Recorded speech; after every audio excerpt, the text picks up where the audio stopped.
Hello friends, welcome back to Haleena Stalin வீலாக்ஸ்.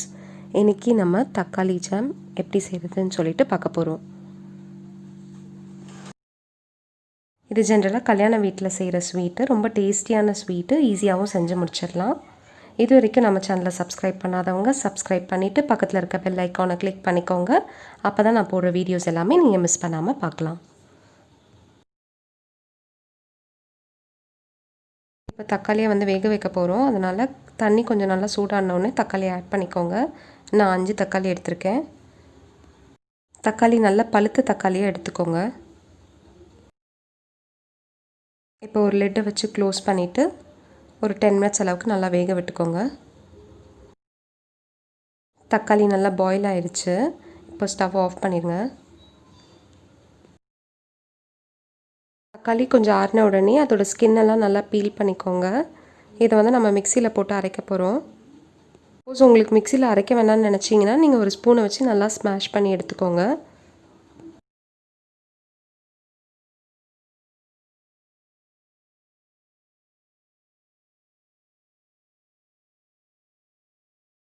ரொம்ப paste மாதிரி அடிக்க வேண்டாம், ஒரு அடி அடித்தா போதும் மிக்சியில்.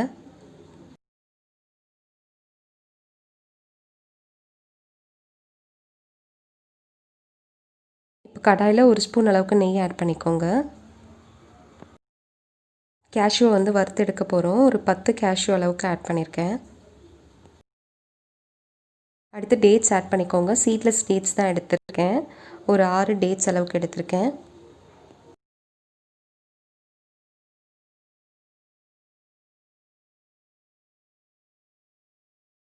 கேஷ்யூவும் டேட்ஸும் நெய்யில் நல்லா ரோஸ்ட் ஆகிடுச்சு. இப்போ இதை தனியாக ஒரு பாத்திரத்தில் எடுத்து வச்சுக்கோங்க.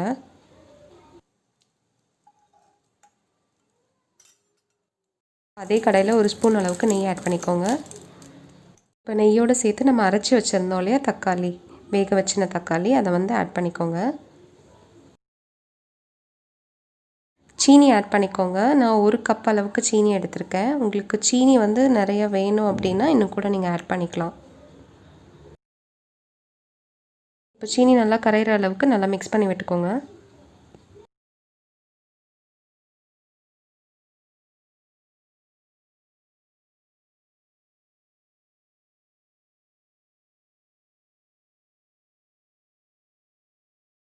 கொஞ்சமாக ஏலக்காய் ஆட் பண்ணிக்கோங்க.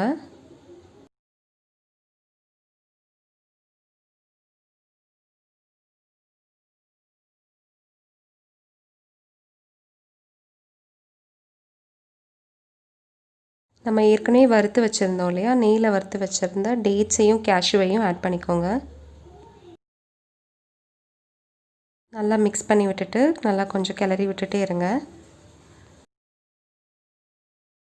தக்காளியில் இருக்க தண்ணி நல்லா எவாப்ரேட் ஆகி திக்காகிட்டே வரும். அது வரைக்கும் கொஞ்சம் நல்லா கிண்டி விட்டுட்டே இருங்க.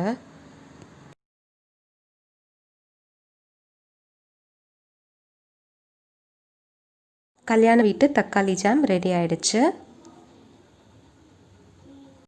இந்த மாதிரி நல்லா திக்கான உடனே நீங்கள் ஸ்டவ் ஆஃப் பண்ணிவிட்டு சர்வ் பண்ணிடலாம்.